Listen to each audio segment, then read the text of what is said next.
I want to start with something that happened to me on a call. I'm not going to tell you what it is yet, but I need you to hold that because everything I'm about to say leads back to it.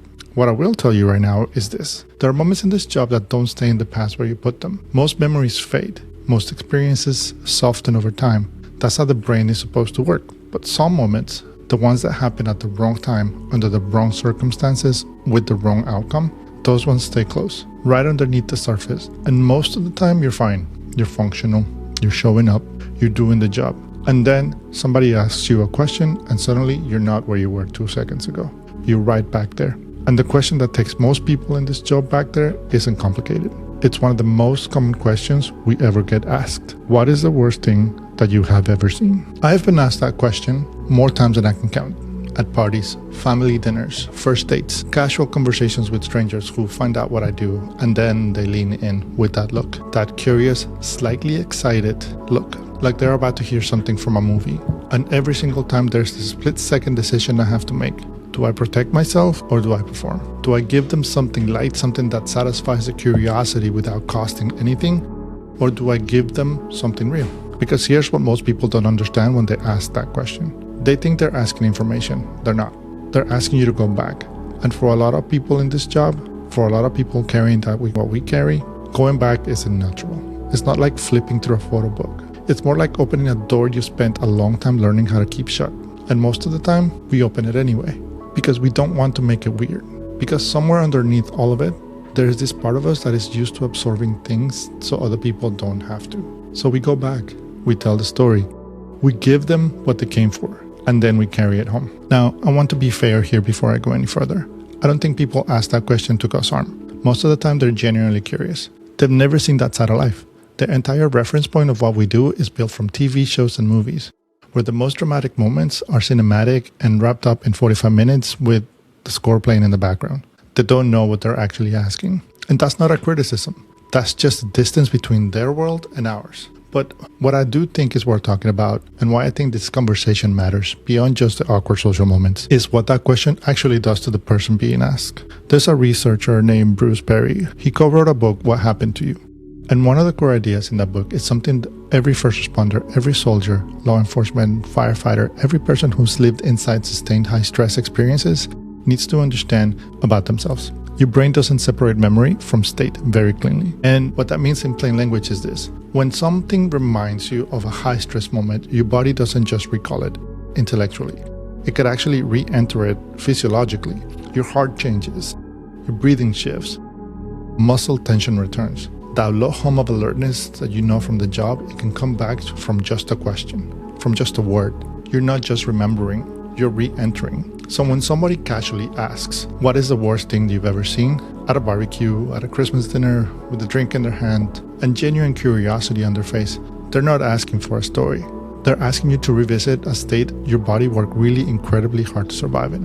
And most of us do it without even thinking. Here's something I really want you to sit with. Every time you tell that story, every time you go back there on demand, you're not just sharing a memory, you're reinforcing it. Bruce Perry talked about this, I think. He said something like this. Neurons that fire together, wire together. So the more a memory gets activated, the stronger the neural pathway becomes. The sharper the memory gets, and the easier it is to access. The more dominant it starts to feel in how you see yourself. So what happens to somebody or to someone who answers that question every single time it gets asked? Every party, every family gathering, every curious stranger for 10, 20 years. That memory doesn't fade, it just gets stronger. And slowly, without anyone meaning for it to happen, that story starts to become their identity. Not father, not husband, not the person their kids think is the greatest human alive, just a guy with the stories. And I think that's just one quiet cost of the job that we don't talk about enough. Not the acute stuff, not the obvious trauma, but it's the slow erosion of identity that happens when the worst moment you ever lived becomes the most interesting thing about you. When people only ever want to hear about the darkness, eventually you stop talking about the light. And after a while, you might stop looking for it too. So I told you at the start, there was a call I wanted to come back to. This is that part. I'm going to tell you the story directly, not because it's easy, but because I think it's important. And because I think if you worked in this job for a length of time, you'll recognize something in it, even if the details are different. So about 20-something years ago, down South Texas, between Corpus and San Antonio, spring break, there was a car accident. Two people, 18-wheeler versus car.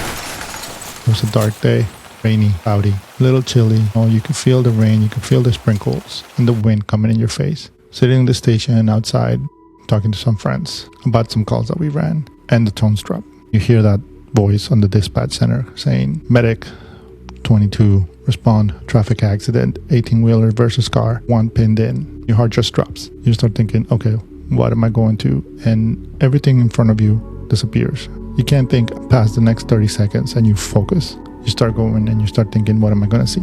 You start going through every protocol, every scenario that you've ever run through because this one matters, right? You get there. And the first thing you see is chaos. You see firefighters working on the car. You see the 18-wheeler almost flipped over with the back wheel on top of a car. It's a heavy 18-wheeler. And all of a sudden they tell you, one girl is out. There's another one trapped in. And all you can think about is, okay, let's get there. Let's see what we can do. The firefighters have removed the roof. And you see this 18-year-old female sitting there with her legs pinned in between the car and the wheels of the 18-wheeler. Can't get her out. She's pinned in. She's alive. She's awake, scared. I don't remember ever seeing somebody as scared in my life. I remember her face very clearly, like if it was yesterday. She had beautiful blue eyes. They were just leaving spring break heading back home. I was still a basic, an EMT. I wasn't a paramedic yet. I remember the paramedic trying to do everything they could, started an IV there, gave pain medications before we started taking her out. I remember holding the IV bag and holding her hand. And she looks at me straight in the eyes and tells me, please don't let me die. I don't want to die. What do you say in that situation, right? So I tell her, I lie. I say, we're going to do the best we can. You're not going to die here. We're going to get you out, get you to the hospital. You're going to see your family again. I still live with that moment because I lied to her. After an hour, 30 minutes, I don't remember, we get her out. And as soon as she gets out, we get her in the stretcher, go to the ambulance, they sedate her, paralyze her, put the tracheal intubation so that she can breathe for her, and she dies. Now, she dies on the way to the hospital because we start driving. I'm in the back with the paramedic and the firefighters driving. Now, we're driving. Closest trauma center is 2 hours away. No helicopters. Weather's bad. Raining. Cloudy. She dies on the way. And they code her once we get to the hospital. She was 18 years old. Her whole entire life ahead of her. And I still remember those eyes looking at me, asking me to not let her die. That is one of the worst ones I've ever had because I couldn't do anything about it. The funny part is you're done. You close the call. You go back. You clean up. You drive by the wreckage. It's cleaned up by the time we get back. Remember, it's 2 hours away. And you make dinner. You get ready for the next call. And then your shift's over. You drive home. Thinking about the whole situation the whole entire way. What could I have done better? Should I have gone to paramedic school earlier? And maybe I could have done something different. But the thing is this. There was nothing we could do. And it stays with you. So that's the call that I think about when someone asks me that question at a party. That's what's sitting right behind that answer. And that's why it's never just a question. So here's what I've come to understand about people who do this work. We're usually the reliable ones, not just a job, but in life. We're the ones that people call when things fall apart. We're the ones who show up. We're the ones who can hold it together when everybody around us is losing it. And there's something generally worth honoring in that. But there's a shadow side to that reliability that I think is worth naming out loud. When you spend years being the person who handles it, when handling becomes your identity, your value, the thing that makes you feel like you've earned your place, it can become very hard to put down. Not because you don't want to, but because you don't know who you are without it. And so the job follows you home, not just the call, the posture, the hypervigilance, the constant low-level readiness that the job built into you over the years because it had to, because lives depend on it. And now it won't switch off, even when you're safe. Then somebody asks, what is the worst thing you've ever seen? And you answer. And just for a moment, that identity gets confirmed. I'm the one who carries things. I'm the one who's been through it.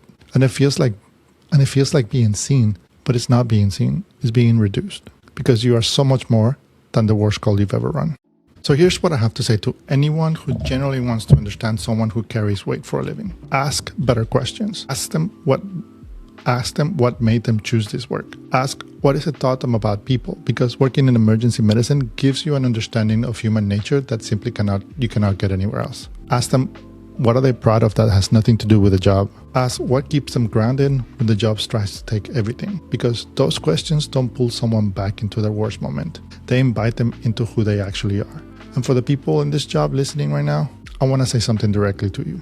You are allowed to be more than the worst call you've ever run. You are allowed to be known for something other than the capacity to absorb the darkness. You are allowed to put it down. And not in a way that means forgetting, not in a way that dishonors what you've been through or the people that you fought for, but down enough to breathe, down enough to be present with the people who need you in a completely different way than the job does. Your family doesn't need the paramedic or the firefighter or the police officer. They need you. I started this episode telling you that there was a call I wanted to come back to, and I did. I told you about her. And I want to be honest with you. That doesn't get easier to tell. I don't think it's supposed to be. She was 18 years old. She looked at me right in the eyes. She held my hand and asked me not to let her die. And I did everything I could, everything. But it wasn't enough. Not because of skill, not because of effort, but because of geography, because of circumstance. Because sometimes this job puts you in situations where you do everything right and the outcome is still wrong. And you have to find a way to keep standing inside of that. That's the part nobody ever sees when they ask that question. That's the weight behind the answer. But here's what I had to learn over the years. Slowly, imperfectly, but not without help. She deserves to be remembered. She deserves for that moment to matter. But she doesn't deserve to be the thing that defines the rest of my life. And I don't think she'd want that either. I think if she could say anything, if those blue eyes could tell me something right now, she'd say, keep going, keep showing up. Don't let this make you small. So I do. I show up. I do the job. I go home. And I try to be present for the people who need me outside the truck. And on the days that it's hard, and sometimes it's very hard, I remember that carrying this with dignity is its own form of honor for her. So the next time someone leans in and asks you that question, you don't have to go back. You don't owe anyone your worst moment. You're allowed to stay exactly where you are and know that what you carry, the weight of it, the realness of it, that's not a burden to be performed from somebody else's curiosity. That's the evidence of a life spent showing up for other people. And that deserves a lot more than a party conversation.